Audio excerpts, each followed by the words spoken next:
You're listening to Tales from the Ridge.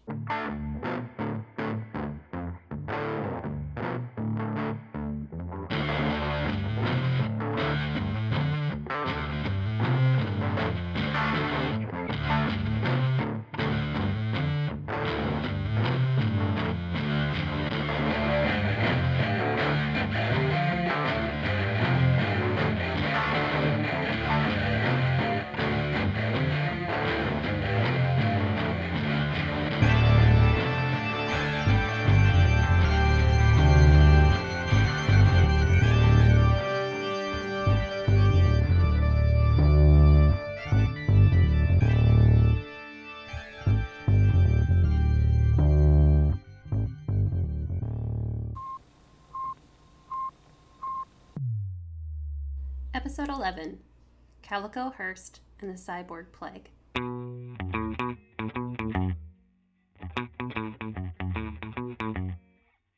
A metallic ping echoed off the furthest bullseye, and the small crowd erupted into an uproar of applause. Calico Hurst let the iron grip of her knees relax, and she began to slip from the metal bar holding her, suspended upside down. With a quick flip, she landed gracefully upon the dirt, her shock rifle held triumphantly above her.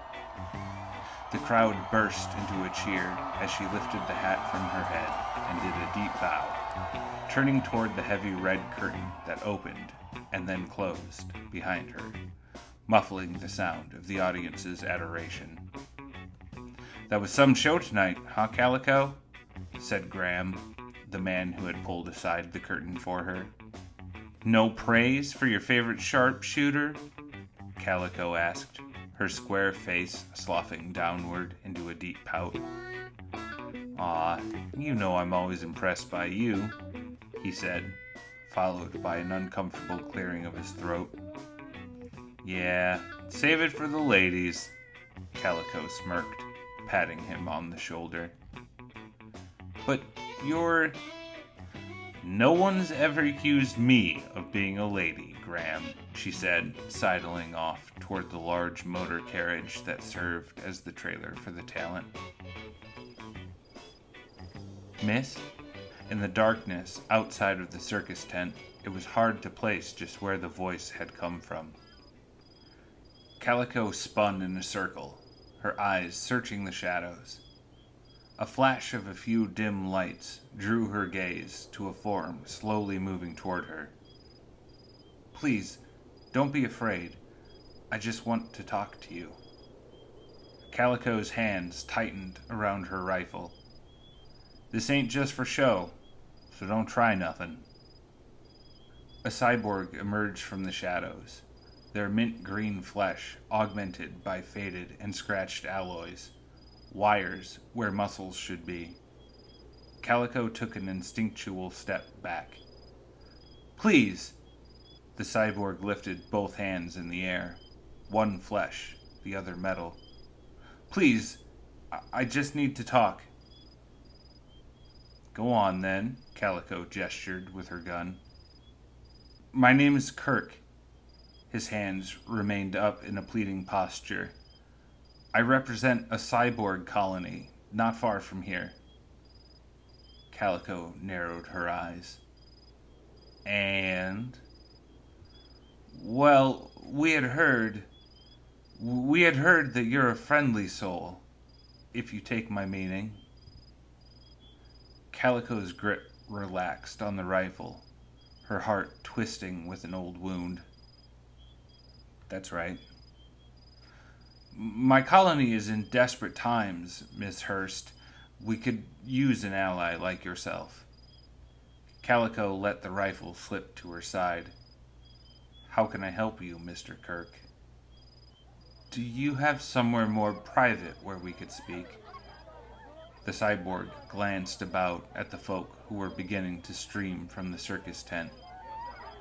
"I say no more," Calico said grandly, tucking her arm into his elbow. "Just act the part, and let's head over yonder." She pointed with her other hand towards the trailers. Kirk nodded. A few of the cast gave Calico curious looks, as she strode arm and arm with the cyborg, but they all knew well enough to leave it alone. Once the odd pair were inside, Calico practically dragged the half-metal man into her curtained-off corner. She sat down upon the cot and patted the spot next to her. Kirk sank down awkwardly, clearing his throat. Miss Hurst. Calico, please, she corrected. Yes, Miss Calico. I know it must seem odd, my colony coming to you for help, but we've all heard the stories about what happened on Messier 1, and we find ourselves in a similar bind. Calico nodded solemnly. Local government ain't friendly to you none? Kirk laughed grimly. I wish that was our only problem.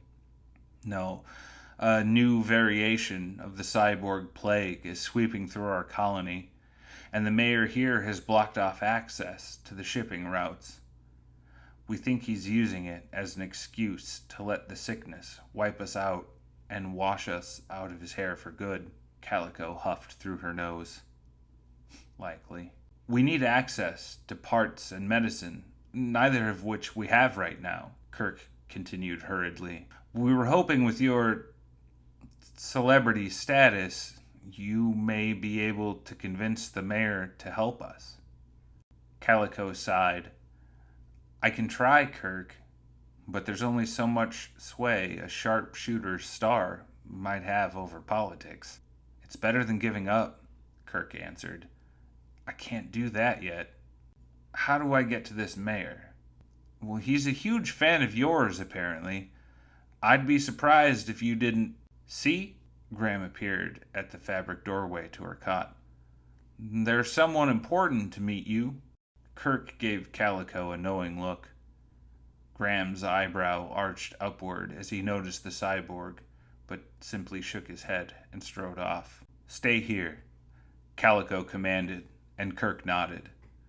The trailer was filling up as Calico pushed through other performers on her way to the door. As she pushed the metal door open, there was a quick inhalation of breath, and then the bright flash of photography as a wide, sweaty hand gripped hers tightly. It's such an honor to meet you, Miss Hurst. A man Calico presumed was the mayor shook her hand so vigorously the movement sent her whole arm waving. I am truly your biggest fan. And you are? Calico asked through a tight smile. I'm Mayor Hyde, head of the government of this here city. He gestured widely, and the cameras went off again. Well, you're just the man I was looking for, Calico replied sweetly. The mayor's eyes widened slightly, the skin behind his ears reddening. Oh, he managed to say. Yes, I was wondering why you were blockading the local cyborg colony. Keeping life-saving supplies from them? A small gasp went up from the reporters, and a bevy of flashes went off once more. Excuse me? The mayor coughed. You see, I consider myself a friend to the cyborg community, as any true fan of mine would know, and it pains me to see human settlements participating in such barbaric bigotry toward them. The smile on the mayor's face had tightened painfully. Calico matched it with a pointed gaze. Well, the mayor cleared his throat. It's a complicated situation, Miss Hurst, as I'm sure you're aware. I may be a mere woman with a gun, Mayor, but a blockade seems fairly simple to me. Remove it. What's stopping you? That would put my people at risk, ma'am. The mayor puffed up like a bird. What if the plague were to spread amongst my citizens? That's a load of hogwash. Calico jabbed one finger toward him. The plague only spreads amongst cyborgs. That's misinformation at its finest, and I do believe you're using it as an excuse to let this colony die out. The mayor gripped the edges of his jacket tightly in two fists. I do believe this conversation is at an end. It was a pleasure meeting you, Miss Hurst. The crowd of reporters followed the mayor as he moved away from the trailer, jabbering questions at him like a flock of flies on a cow pie. Well, that was rather blunt. Kirk appeared at Calico's side. I don't think he's going to want to open negotiations after that. I don't want to sweet-talk a man like him. Calico turned and held Kirk's gaze. Take me to your colony. Kirk nodded solemnly and gestured toward a dilapidated hoverbike at the edge of the campgrounds.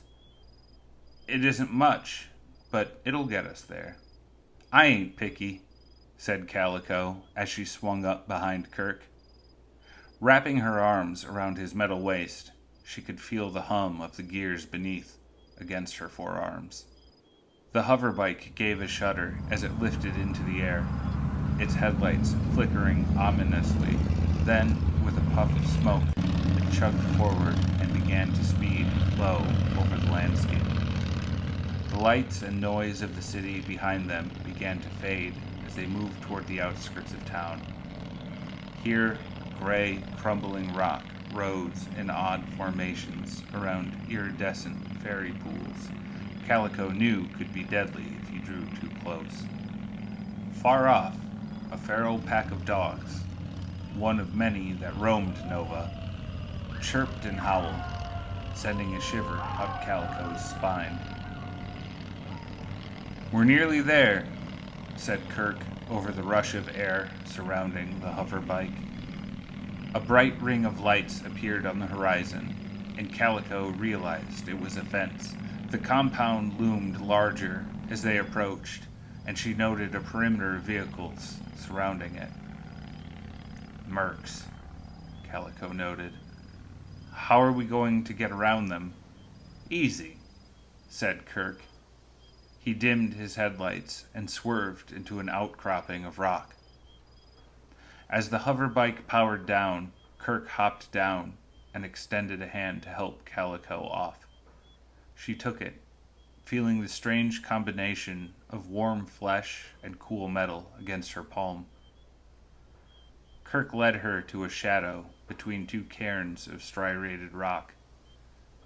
Calico gasped as the ground beneath her feet began to slope down unexpectedly. What is this? She whispered over the whistle of the warm breeze. A secret entrance. Kirk's voice reverberated dully against the tunnel walls that now encompassed them. If you have this, why can't you folks gather supplies on your own? Calico asked. The humans won't sell to us, and the mercs the mayor hired are keeping any outside supplies from reaching us.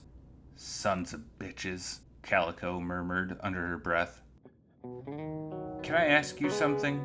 Kirk said, after a moment of silence. Shoot, Calico replied.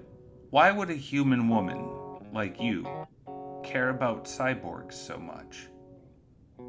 I mean, I heard about Messier 1, but that doesn't explain it, if you get my drift. Calico paused. The still air of the tunnel was surprisingly cold, and she rubbed her hands together to create some warmth. I loved someone, Calico said softly. One of your kind. Kirk stopped, his feet scuffing in the darkness as he turned. Really? Yes, sir, said Calico, as she realized it was much too dark for him to see her nod.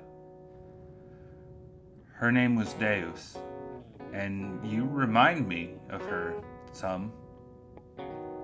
Is it the metal organs? Kirk asked as they continued forward, Calico following the dim glow of the power source that hummed in his chest. No, she said after a chuckle. Not exclusively. Sneaking out and risking your own hide to save your colony is something she would have done too. They were both silent for a moment. The yards of dirt above them vibrated as what must have been a motor carriage rumbled over their heads, shaking down loose stones and clouding the air. "How did you meet?" Kirk asked. "Oh, nothing too complicated or exciting. I was working on Messier, just starting up as a sideshow, and she came to see it. I had never met a cyborg before, and, well," Calico's voice drifted off into memory. "She made quite the impression," she finally added. "I can't watch my people, my friends, suffer," Kirk admitted quietly. "You shouldn't have to," said Calico, reaching forward through the dark to grab his hand. He squeezed her fingers and let out a sigh. "How many years now we've been waiting for a cure, as the rest of the galaxy watches and does nothing." "I know," said Calico, her voice tender with hurt. "I know." Kirk released her hand. "We're here." A circular panel of metal had appeared over their heads, and Kirk stood to his full height, pressing upward, the alloy of his shoulders grinding loudly against the cover as it lifted slowly. When it fell with a clang to one side, Kirk hoisted himself up, and then held down an arm for her. He easily pulled Calico upward from the tunnel with one hand, and the human woman stumbled as her feet found solid earth again. "Welcome back," came a high-pitched voice. Calico raised a hand over her forehead as her eyes adjusted to the warm light of whatever space they found themselves in. The room was made of some sort of rusted metal, welded together to form the frame of a dwelling. There was not much else to see, some crates and a few stashes of supplies. The greeting had come from another cyborg, smaller in stature, with the same mint-green skin and fewer technological interventions.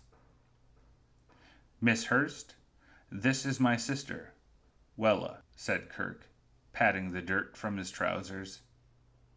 "Nice to meet you," said Wella, thrusting a hand forward for Calico to shake. "My pleasure," said Calico with an easy smile. "So, how are you going to help us exactly?" Wella asked. "She's rather blunt," said Kirk, sending Calico an apologetic glance. "I prefer it that way," said Calico, with a nod toward the younger sibling. "I hadn't quite worked that out yet, to be honest, though I think the first step is breaking this blockade. Don't you?" "That's what I've been saying." Wella threw her hands up in the air. "We don't have enough healthy folks for that, nor do most of the folks who can hold a weapon know how to do so," Kirk said firmly. "Well, you got one more now," said Calico, patting the rifle on her back. "And I have a thought on where we might find some more. Tell me, what kind of interspace communication you all got here?" Wella grinned mischievously. "Oh, I got you," she said. "Follow me." The younger cyborg darted off through the door, and Calico jogged after her. They found themselves outside, on a dirt road that ran between tightly packed metal sheds. A handful of barrel fires were burning. Cyborgs clustered around them in the dark. Wella carved a quick path through it all, and Calico struggled to keep up as Kirk appeared at her side. "What are you thinking?" he asked. "Oh," Calico panted. I've got a friend who specializes in this sort of thing. We just need to be able to contact her. You think she'll help a down-and-out cyborg colony? Calico nodded. She looked up to the sparkling galaxy that swirled above them in the night sky. If there's one thing I know about her, it's that she loves a good underdog. Kirk slowed as they approached one of the larger metal buildings. He pushed aside a ragged curtain that hung as its door and ushered Calico inside. Once in, Calico saw that Wella was already prodding away at a large communicator that seemed to have been constructed out of spare parts from a variety of machines. "This is Prudence," said Wella with a big grin. "I built her myself." "Impressive," said Calico genuinely. "What's her range?" "Don't quite have specifics on that yet," said Wella a little more demurely. "Hopefully enough?" Kirk ran one hand over the metal plate that covered half his head. "Stars preserve us," he muttered. Calico approached the communicator, and Wella handed her a headset. She adjusted the mic, listening to the fuzz of static as she breathed into it. "Do you know the ship SIN number we're trying to communicate with?" 1143 ANE 1996, said Calico, giving her the ship identification number. "Okie dokie," piped up Wella as she typed it in. The communicator whirred to life, and the sound through Calico's headset shifted. Where once there was white noise, now was a near-silent hum, broken only by the occasional ping. "Come on," she said in a hushed tone, her body growing more tense with every passing second.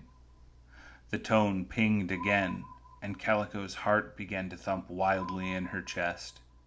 There was a loud crackle of static, so sudden that Calico jumped in response. "Hello? This is the Horizon. Who am I speaking with? Hello?" Calico leaned forward, gripping the box of the communicator with both hands. "Hello, this is Calico Hurst." "Calico!" The voice on the other end was filled with surprise and joy. "Why, we ain't heard from you in over a year. What's going on, woman?" "Is this June?" Calico inquired. "Yes, ma'am," said the cheery voice. "Can you find your sister for me? It's a bit of an emergency." "Hold on, I'll get her." Calico heard the static on the other end as June disappeared.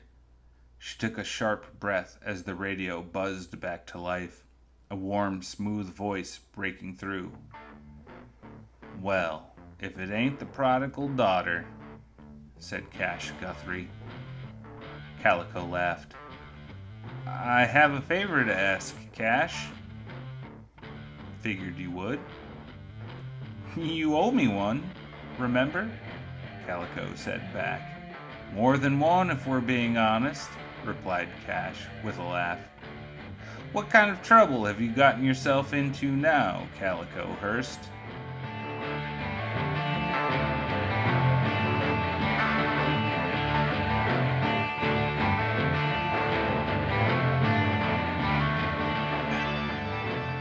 Thank you so much for listening to this episode of Tales from the Ridge. This show wouldn't be possible without my patrons, so here's a special shout out for them. Bonnie, Mara, Rachel, AB, Robert, Claire, Susasaurus, Matthew, Taysom, Vicky, Michael, Willow, Jill, Orsoya, Jessica, Franchon, Fritz, Rodney, Andrew, Megan, Kira, Katie, Camille, Emily, Andy, and Kat. If you're liking Tales from the Ridge, I would so appreciate it if you would give a review or follow on whatever podcast platform you're listening to this on. It would really help me get some more new listeners, which is my biggest goal. Other than that, give me a shout out on social media. Just search Ari Levy Author and you'll find me. And as always, thanks for listening. A metallic ping echoed off the furthest bullseye. Oh, it's already too cheery. That's a lot more inflection than I am.